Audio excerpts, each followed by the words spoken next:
ব্রাহ্মণবাড়িয়ায় প্লাবিত এলাকার খবর জানাতে সরাসরি যুক্ত হচ্ছেন প্রকাশ দাস। প্রকাশ, নতুন করে আর কোন কোন এলাকা প্লাবিত হয়েছে?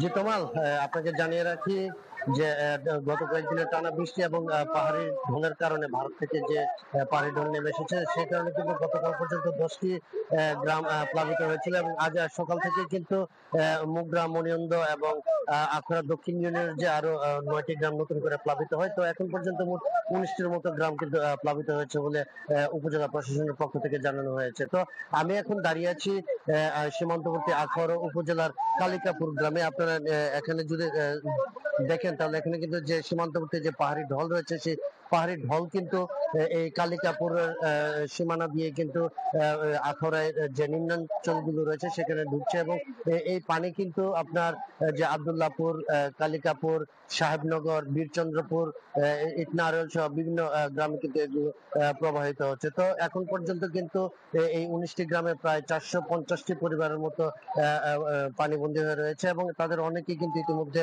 যে আশ্রয় কেন্দ্রগুলো রয়েছে সেখানে কিন্তু তারা উঠতে শুরু করেছেন। তো পানি উন্নয়ন বোর্ডের নির্বাহী কর্মকর্তা যেটি জানিয়েছেন যে বিকেলের পর থেকে কিন্তু পানির যে চাপ এবং পানির পরিমাণ সেটা কিন্তু অনেকটাই হ্রাস পাচ্ছে। যদি নতুন করে আর বৃষ্টি না হয় তাহলে কিন্তু দ্রুত সময়ের মধ্যে পানি সরে যাওয়ার বিষয়ে কিন্তু তারা একটু আশাবাদী রয়েছেন। তবে উপজেলা নির্বাহী কর্মকর্তা যেটি জানিয়েছেন যে এখনো পর্যন্ত যারা বন্যার্ত রয়েছে তাদেরকে নিরাপদ আশ্রয়ের জন্য 11টি আশ্রয় কেন্দ্র করা হয়েছে এবং তাদের যে খাবারের ব্যবস্থা সেটিও কিন্তু তারা নিয়মিত করে যাচ্ছে। তো তোমার এই ছিল আমার কাছে ব্রাহ্মণবাড়িয়ার বন্যা পরিস্থিতির সর্বশেষ খবর। প্রকাশ, আপনাকে ধন্যবাদ।